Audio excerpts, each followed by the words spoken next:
back to my channel. So my name is Jessie and today I'm going to be doing a different video. I'm going to be introducing you to my pets. So these are sugar gliders. This little guy is Tofu.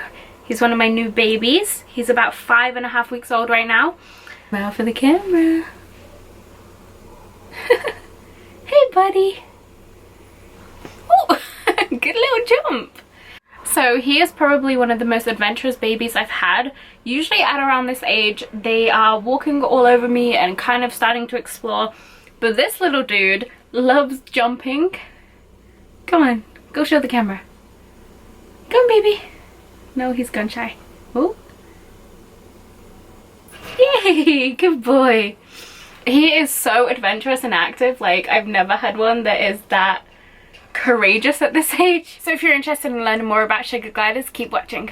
So in recent years, sugar gliders have become pretty popular in the USA. I think this is largely due to like social media and just the advertising of them as cute little pets, which they are obviously adorable, but there is a lot of work that goes into taking care of them. So hopefully this video kind of explains it a bit more and just gives you a bit of an insight into what they really need to be looked after properly. So because of the growing popularity of sugar gliders, I've seen a lot of backyard breeders and, you know, mill breeders coming out with them. I've heard stories of suggies being sold at the mall, at, you know, little pet stores in town, which basically are holding them in tiny little hamster cages.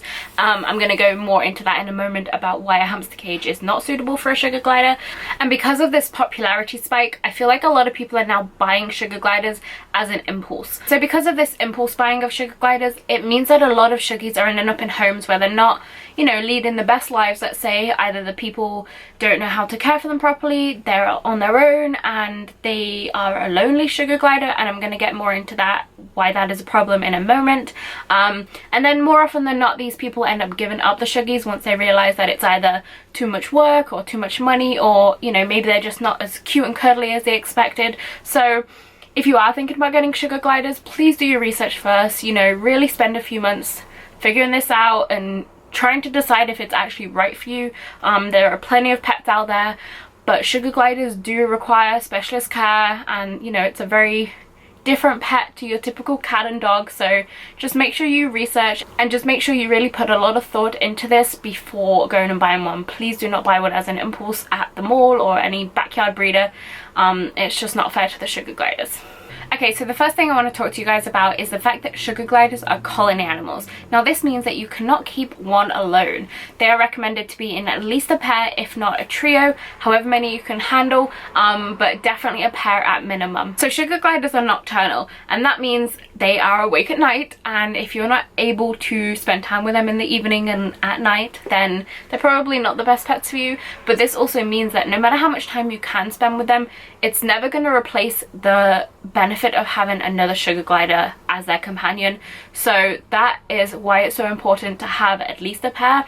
And also, if you do keep one alone, there have been many stories of them getting so stressed that they actually eat their own limbs or eat their own tails off and basically like attack and mutilate themselves out of stress and anxiety. So it is very important that if you are looking at getting sugar gliders, it is a sugar gliders and not a sugar glider on its own. This is very important, and like anything, it's kind of unfair to keep any type of animal alone. So yeah, just keep this in mind. They are definitely not a solo type pet to get. So 2 at minimum. So it's recommended that you keep sugar gliders in either same-sex pairs, or if you do keep a male and a female together, then the male must be neutered. This is extra important for sugar gliders because of the lineage. And lineage is basically the genetic history of a sugar glider. So it refers to the parents, the grandparents, and basically that whole ancestral line of each sugar glider. So when you are adopting a sugar glider, you either want to make sure that the males are neutered, that they are 2 females or 2 males together, aka no chance of reproduction, or if you are breeding, then this is where lineage gets extra important, because you want to make sure that the 2 sugar gliders have no genetic connection. Sugar gliders are marsupials, meaning that they have a pouch. So think of like a kangaroo, something like that. And this means that when they have a baby, they're basically only pregnant for 17 days, and then the mother will lick a trail of saliva down her belly for the new baby, which is about the size of like a grain of sand at this age. It's only 17 days, so it's not going to be big.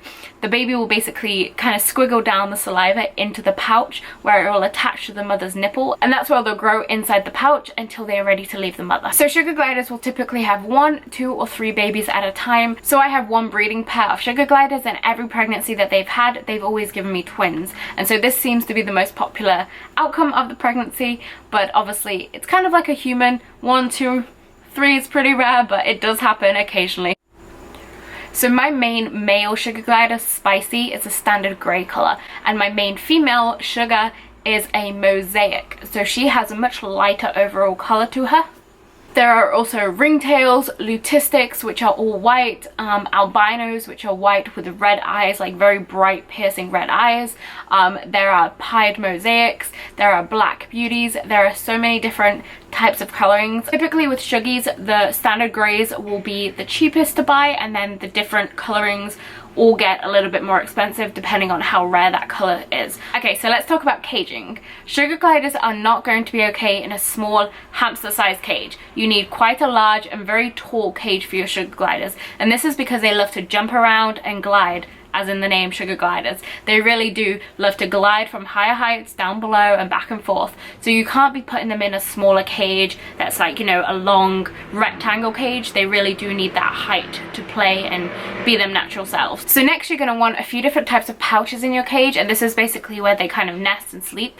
The best type of material for sugar gliders is fleece, and this is because their nails don't catch on the fleece as easily. There are many other different types of pouches out there that might look very soft and cute and cozy, but they're not really safe for their nails because they catch too easily, and these are the types of materials that really fray and come apart more. So fleece is definitely the best option for suggies. Why this is so important is because if they do catch their nails in any type of material and we're not around to help them or assist them in getting unstuck, let's say, they can actually eat off their own feet to free themselves, or they could, you know, twist and turn trying to get free so hard that they might break their legs. And so obviously you want to avoid the possibility of them injuring themselves, and so that is why fleece is the best material for their cage sets. There are plenty of different cute cage sets that you can buy. I always get mine off Etsy. I can link a few different retailers below if you want to check them out. And right now I have a Harry Potter cage set, and I'm going to show you all of that in a moment. So this is their wheel. One thing to mention if you are interested in getting sugar gliders, they cannot use a normal wheel from a pet shop. They are not safe for sugar gliders. They are too small because sugar gliders don't just run like a hamster would. They like to run and jump throughout the wheel, and so you need this bigger, more open wheel, as you can see in this design. I'm gonna link all of the safe wheels down below. They are a bit pricey, but they are totally worth it, and you know, it's safe. It's the only one that is proven safe for suggies, so you don't want to, you know, take a risk with a cheap, you know, $5–10 pet store wheel. So what do sugar gliders eat? There are several different types of staple diets that you can use for your sugar gliders. Some of the most well-known diets in Northern America are HBW, TPG, Critter Love. I'm going to link all of the ones that I know that are pretty much approved and tested down below, and just so you can check them out. I typically make mine every 2 to 3 weeks and freeze it, and then I can give it to them pretty easily each night. And then they also do need fresh fruit and vegetables daily as well. It's very important to make sure that you give them a good diet, because if they are getting inadequate amounts of certain nutrients or anything, they can actually get very sick quickly. One thing with gliders is that if they do get unwell or something goes wrong with them, they typically progress very, very quickly. So by the time that you even notice something is wrong, it often is very serious or even too late for them sometimes. And so making sure that they are on a good staple diet from the get-go is very, very important to their health and well-being. One thing I want to add, sugar gliders are very, very messy animals.